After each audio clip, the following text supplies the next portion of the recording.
Welcome to the HP Hiya Power workshop of Vakna 31.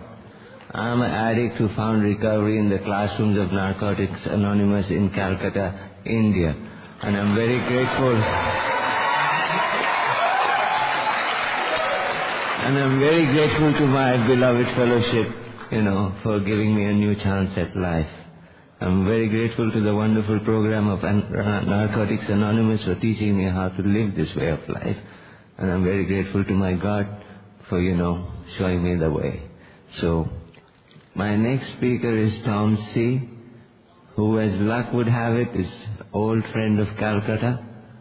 And it gives me a real thrill to be able to, be the moderator for this meeting, because few short years ago when Tom C. was last in Cal, I was in relapse. I hadn't yet discovered recovery, though I had discovered Narcotics Anonymous. And now that I am in recovery and I'm trying to chair this meeting in which Tom C. is speaking, this is but for the grace of God and the miracle of Narcotics Anonymous, man.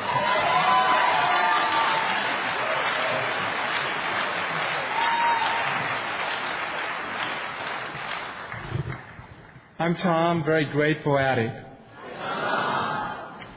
And it's very lovely to be able to participate in my own recovery today and, just share with you folks. And before I get started, I'd just like to take a moment of silence to send just tons of love and light to everybody that was just devastated in the South by the hurricane. Just a moment, just to send love and much light to them.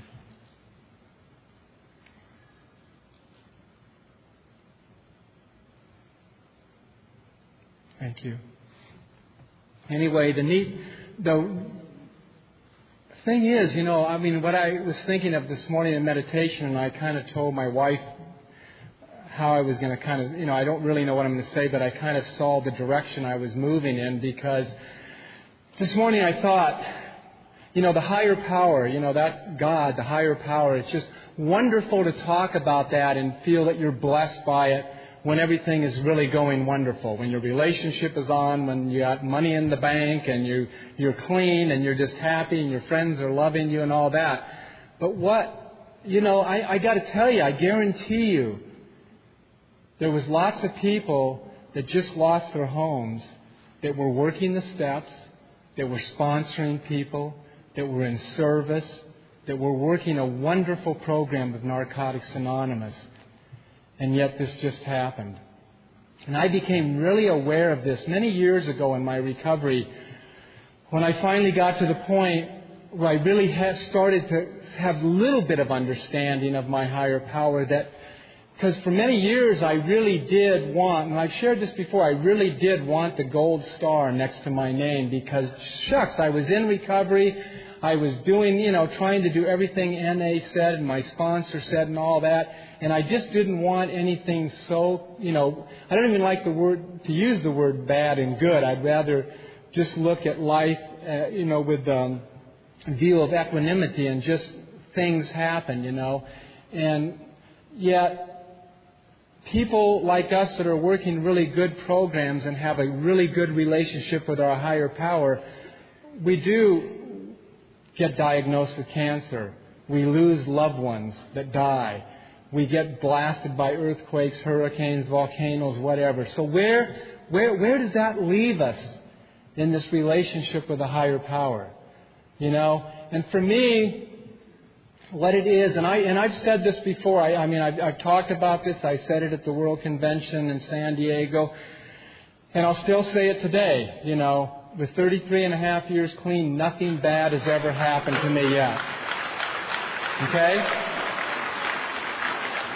Now that's my experience so far in my recovery. It doesn't mean I haven't gone through tons of pain, but my understanding of my God and my higher power is that so far, those things that I have walked through that have been horrendous, and believe me, I just sit there in almost tears watching the news. I couldn't even imagine having that happen and just losing everything like that. But that's life.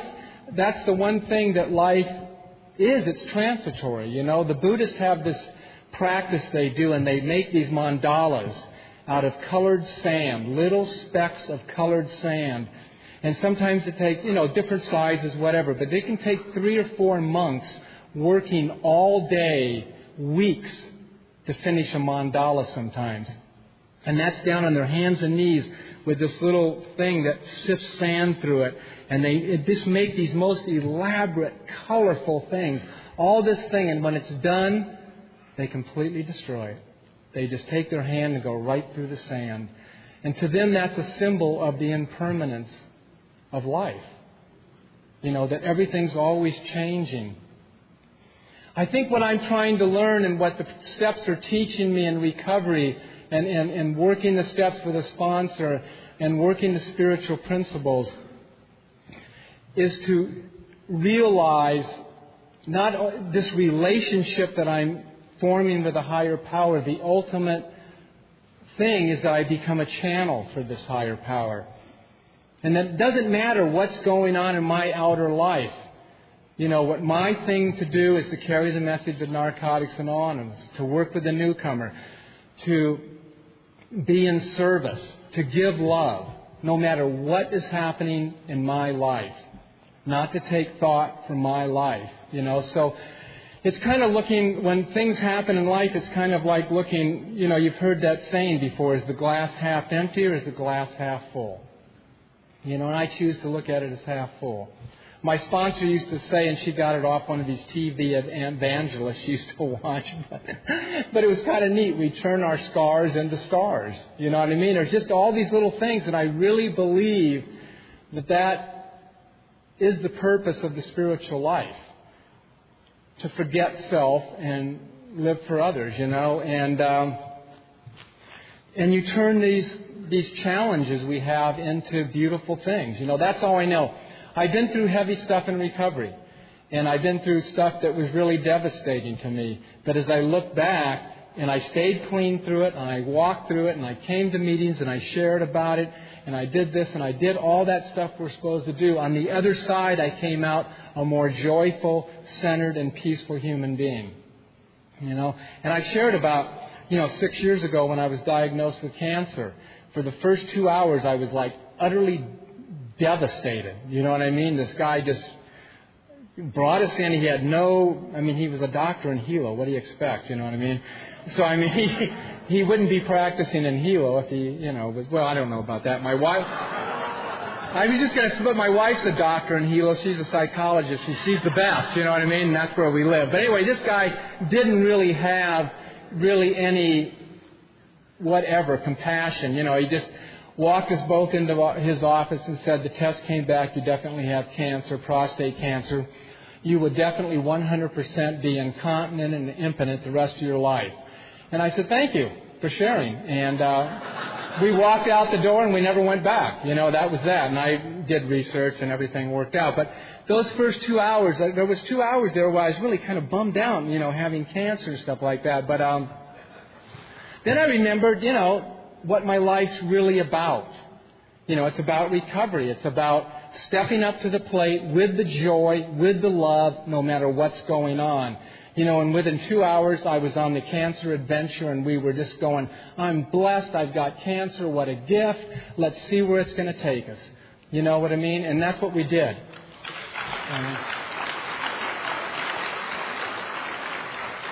I remember when I went to L.A. to have surgery, that I was in a meeting before, and I was sharing, my feelings about all this, and, talking that kind of stuff, and just, being blessed, you know what I mean?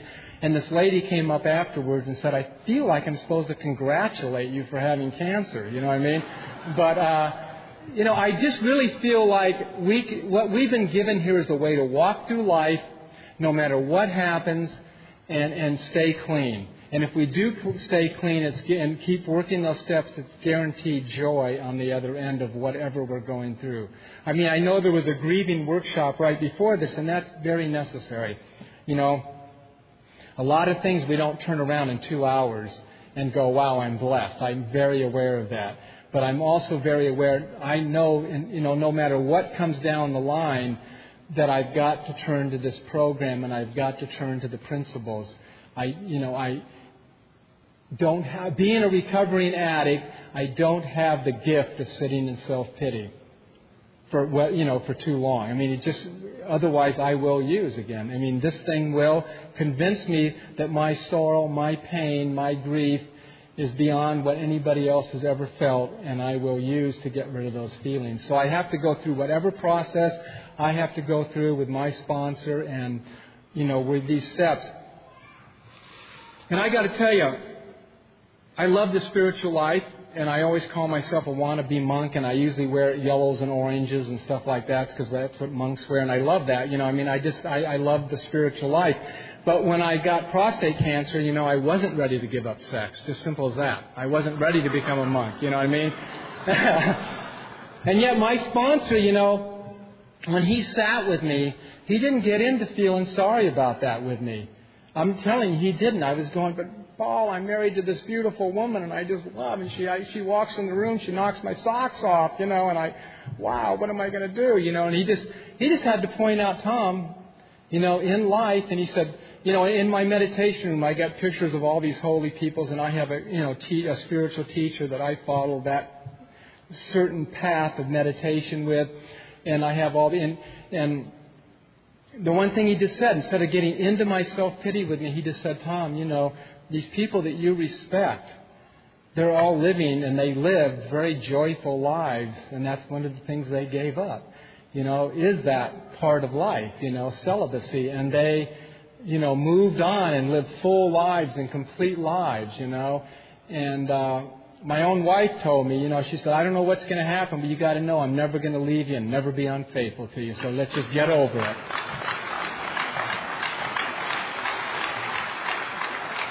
But it all worked out. I'm functioning quite fine today. But I became willing to look at that. I had to become willing to go through that. That's loss. You know what I mean? This is the impermanence of life. We're always letting go.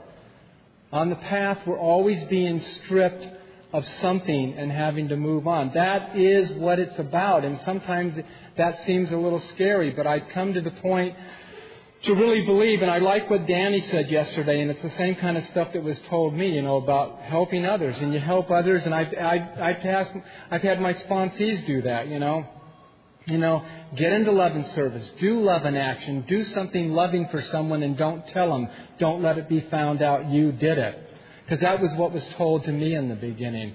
And I'll never forget this day. I was driving down the street with my original sponsor in the car, and I remember she just said this thing. She said, a way of telling when you really are getting a glimpse of what this program is about is when you can wake up in the morning and your first thought isn't how do I feel, but it's what I can do for someone else. And that's pretty heavy. That's pretty heavy stuff. When that kind of stuff happens, when we get to that place, that's when we live in total joy. No matter what's going on, we just live in total joy, because we're not concerned with self. And we're not perfect in this program. We're addicts off the street that have come in, and what we're doing is I think we're reawakening to what we always really were and what we were always looking for. I just shot dope and did all that stuff because I wanted to feel better. I wanted to feel a part of, because I didn't, and I think that's what happens when I awaken to that part of me, that who I really am and inside, And I really do. I remember also one time sitting around, we were traveling around, camping out at different parks and everything like that, and this group of us with this lady that brought me into recovery. I've told that story a million times. I won't tell it today because I always cry when I tell it. But anyway, this was a remarkable person that brought me into the program. And I remember we were all sitting around, and she was all going, what is God's will? What do you think your higher power's will is? And everybody came up with, different esoteric answers and stuff like that. And after everybody was done doing that, she just simply said it's to live, love, laugh, and be happy. And that's kind of what was said yesterday at the luncheon, joyous and free, the same thing. I really believe that that's God's will for me, for you, for all of us. And in the midst of that, there's so much change that will go on in our life. I heard somebody say this not too long ago, and I really liked it. I don't ever have anything original, by the way, as any of us do. We get it out of these rooms and reading spiritual books and sitting in meditation or whatever, but too blessed to be stressed. You know what I mean? I love that. I am too blessed to be stressed, but it doesn't mean I don't have huge challenges. And I'll tell you, every part of my life is just so blessed today, except one part, and that's this business world over here. And one of my business partners was calling me at the first couple, and I just said, you know what? I said, I'm in my own little world now. Please, this can wait till Monday. I don't want to hear about any of it. I don't want to hear about this person that I have to talk to. I'll talk to them all on Monday, when I'm at home. Because I just want to be right here present for the World Convention, And this is my favorite thing to do, is just be around recovering addicts and sit. I sponsor a lot of people. I sponsor a lot of people out of the country and that I don't see. And this morning I said, I told B I'm going over and just go pick a chair out and sit down out in the courtyard, and I'm just going to wait. You know what I mean? And I just ended up, and I just saw this person, that person. I just sat with people that I, don't get to be with in the physical all the time, and it worked out real good. And I got at least one more to go tomorrow. David from Sweden, very lovely soul and everything like that. So that's what I love to do. My wife has on my desk, my business desk, she has a sign up there that says "Breathe," and then a picture of when I shared at the World Convention in San Diego, sitting up here. And she said, "Just remember why you're here. When you get all fried out with everything." And it's really a good reminder. Just the picture and breathe. Because when I'm breathing, when I'm really there in that breath, and that's why the reason I meditate every day is to get back to the moment, to be with the higher power. Because I'll tell you, when I drift out of the now, like I've said, it gets totally crazy because I go all by myself. God, the higher power, actually only lives right in this millisecond, right here, right now. That's where I'm cared for. That's where I'm loved. So no matter what's going on out there, it's never as bad as my head is making it up to be. I'm not kidding. I don't care what's happened. What happens with me is when I get out of the second, my brain goes into this thing, and all of a sudden I've got all these things going on. I'm making them all up. Every single one of them I'm making up. None of it's reality. That's why we go insane, because we're just completely out of the second, making everything up. I'm already imagined all the results tomorrow, even the next hour. So I know my lifetime practice is to keep coming back, And I catch myself. I'll get a phone call about some business problem, and I'm driving down the road, and I'm just going off on it in my head, and then all of a sudden I'll become aware of it, and I just laugh because I just know my brain is making it all up again. Whatever is going on, it's crazy, And so I just, like I said, I just know I have a lifetime practice of doing that, just coming back to the present. And no matter what comes down, I don't have to walk through it alone. That's all. That's a very beautiful thing in this program. I know that in the South right now, we're not seeing it on CNN, but I know there's addicts gathering together, supporting each other. They're having meetings like we are right now.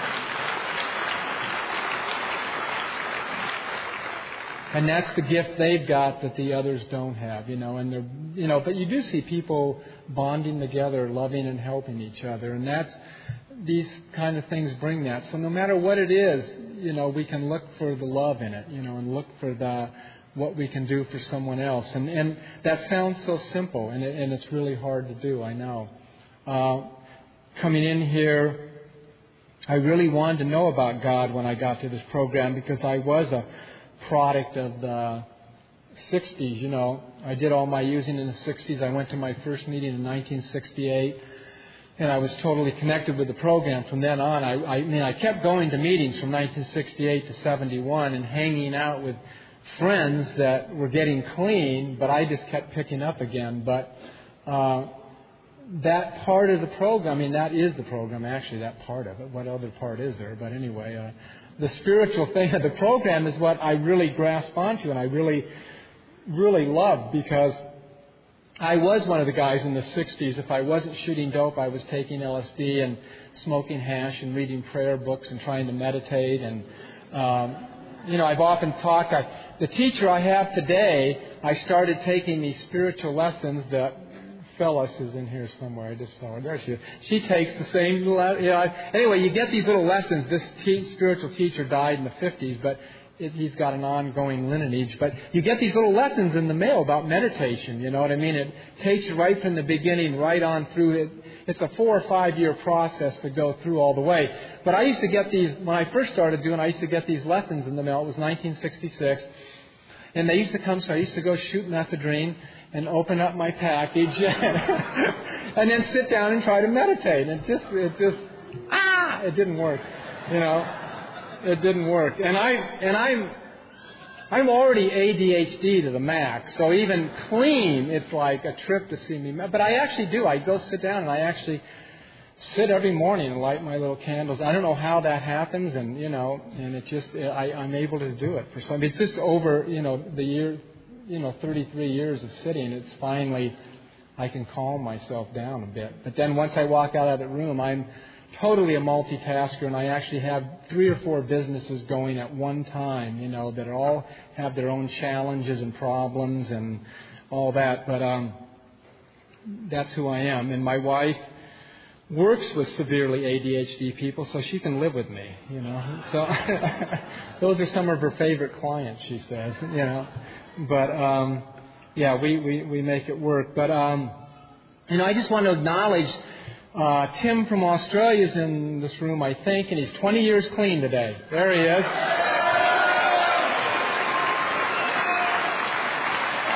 There he is. Right on.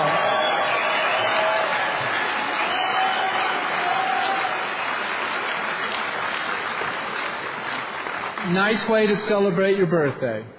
I don't know if he would have a chance to do that tonight or tomorrow at a countdown with 10,000 people, so we want to give him some attention there. It's a great thing. I met him 19 years ago in Hawaii when he was a year clean, so this is really special for him to be here right now at the convention. And Babalu did mention that, I've spent many, many trips to India, and it really holds a special place in my heart. India does. And I remember my first trip to India. When was it? I don't know. It was when Carol went too, and I think it was 87 or 88. I don't know Anyway, I just came out of my meditation room one day and told my wife. I said, "God said go to India," and she said, "Okay."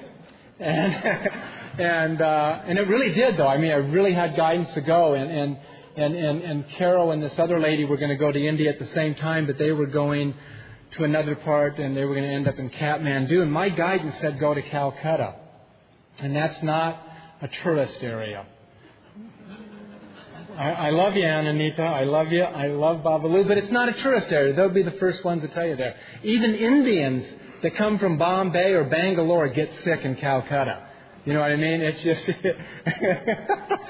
But I love it, and I've been there so many times, and I remember I got off the plane, and I had no idea about NA even being there or anything, but I just knew I had to go work with addicts. That's what I was sent there to do.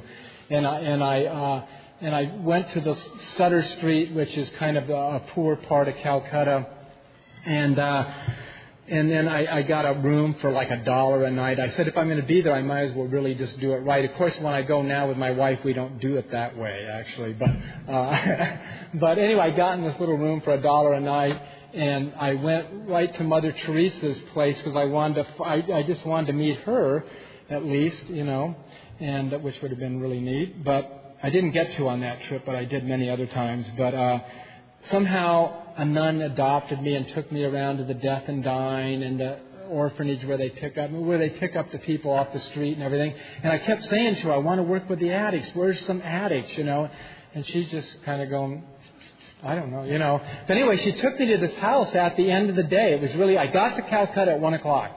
Landed in Calcutta at 1 o'clock in the afternoon. It is one of the largest cities in the world, I believe, the most populated cities in the world. It really is. And by 5 o'clock, I was dropped off at this house of this lady, and right across the street in 1 hour, there was an NA meeting. You know, within 5 hours after being in Calcutta, not even knowing anything, I was led right to Narcotics Anonymous. And it was really a beautiful trip, and I really connected with some people there, and I really got deathly sick. It was really, I got so sick you can't even believe it, you know what I mean? It was just, when I ended up going to Kathmandu to meet Carol and everything, but I mean, it took her a week to find me, because when I had to be carried off the plane, you know, in a wheelchair, and I was just put in some hotel with a doctor, and they started, you know, I was so sick with dysentery, it was unbelievable. But it was really neat. I saw past lives, I saw God, you know, and I mean, one night I knew I was going to die, and it was like, I knew what they meant by hanging on by the last breath and everything like that, and I knew I could leave right then if I wanted to, and I was getting messages, like clear messages for different people back home. It was a trip, you know what I mean? And at the end of the whole thing, I remember walking in, because I kept going to the bathroom and having to throw up, diarrhea, and I remember one time walking by the mirror, and my stomach was flat, and I said, wow, that's cool, because I hadn't eaten it. I'd been throwing up and diarrheaing for a week, you know what I mean? And I went, wow, what a gift that is, you know what I mean? But anyway, B and I are going to the APF in Thailand in February, and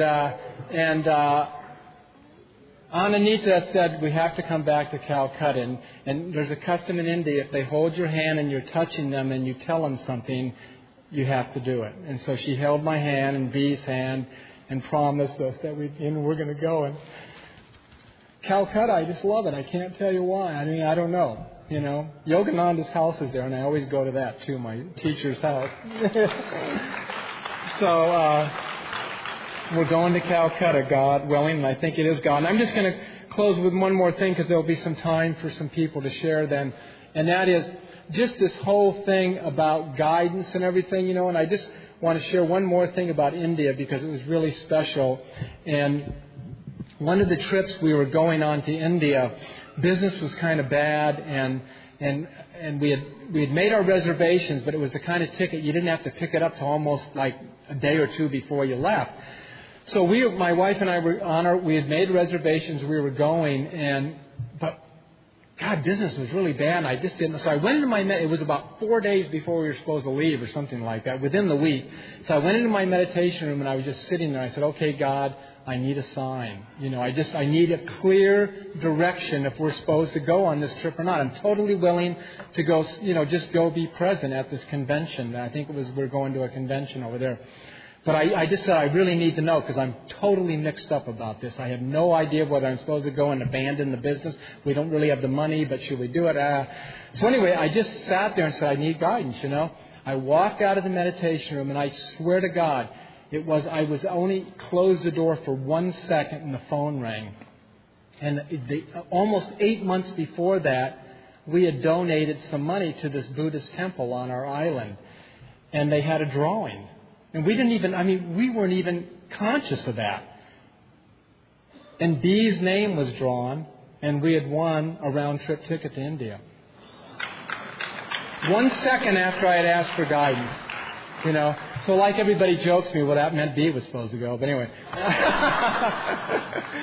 But we went, you know what I mean? And I just, you know, have had so many experiences like that. And the other night, the first opening meeting, there was a woman from the Bronx, from Brooklyn or the Bronx or something like that shared. And she was talking about these little miracles. And I was bringing tears to my eyes, because the little miracles like that work, and so did the big ones, you know what I mean? And I've been, you know, and she was talking about sitting, just when she was using, this guy stopped her on the street, she was begging money, he took her to his house, took her to an NA, it's just miraculous, she begged money from the right person, you know what I mean? It was one of those miracles, you know what I mean?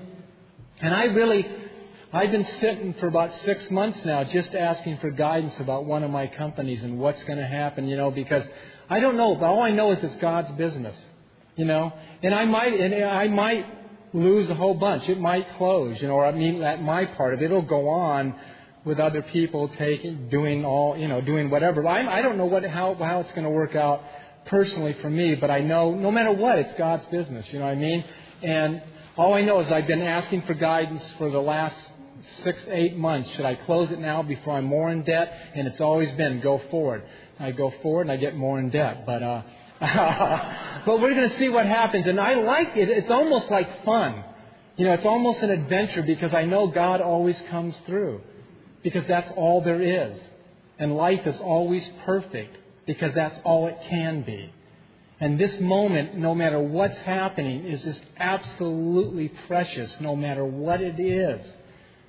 You know, and when I can hang on to that, like I say, when I drink water, if I can really be drinking water. When I wash the dishes, if I can really be washing the dishes. If I can be mindful right now in this moment, no matter what's happening, the joy is so powerful that it just brings tears to your eyes. You know, and that is enlightenment.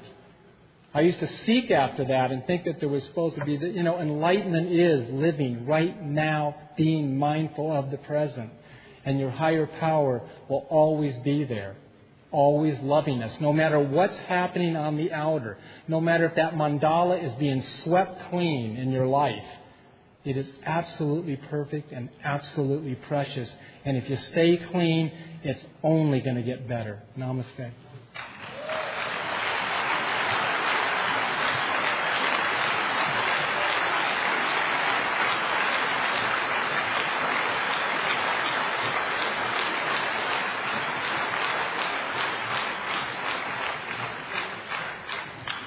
Thank you, Tom.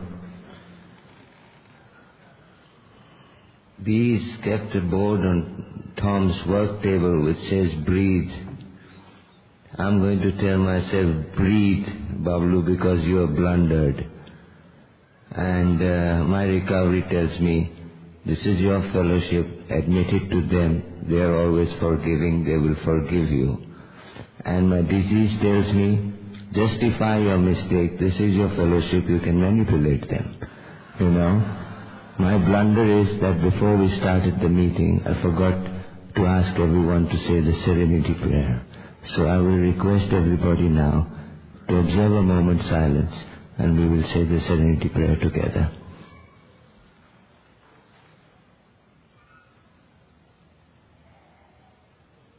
God, grant me the serenity to accept the things I cannot change, courage to change the things I can, and the wisdom to know the difference.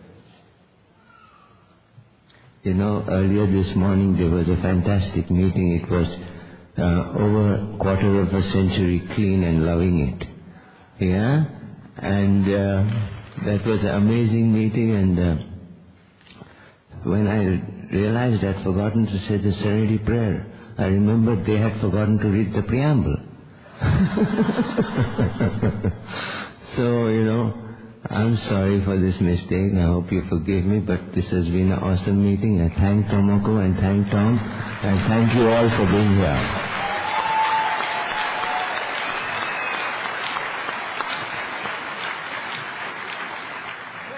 I would request Ulu of the Hawaii Fellowship to please come up and read Just for Today.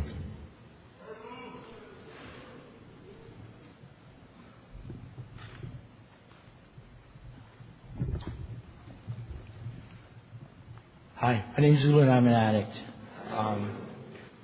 Thanks for being my sponsor. And I promise not to burn another sponsor's house down. It's a private joke between my sponsor and I. Just for today, tell yourself, just for today my thoughts will be on my recovery, living and enjoying life without the use of drugs. Just for today, I will have faith in someone in NA who believes in me and wants to help me in my recovery. Just for today, I will have a program. I will try to follow it to the best of my ability. Just for today, through NA, I will get a better perspective on my life. Just for today, I will be unafraid. My thoughts will be on my new associations, people who are not using and who have found a new way of life. So long as I follow that way, I have nothing to fear. Thanks for letting me share.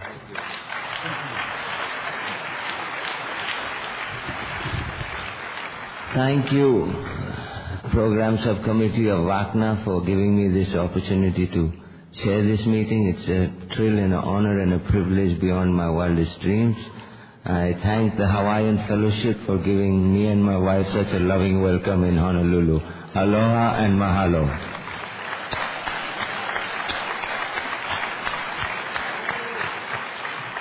So let's hold hands and say the third step prayer together.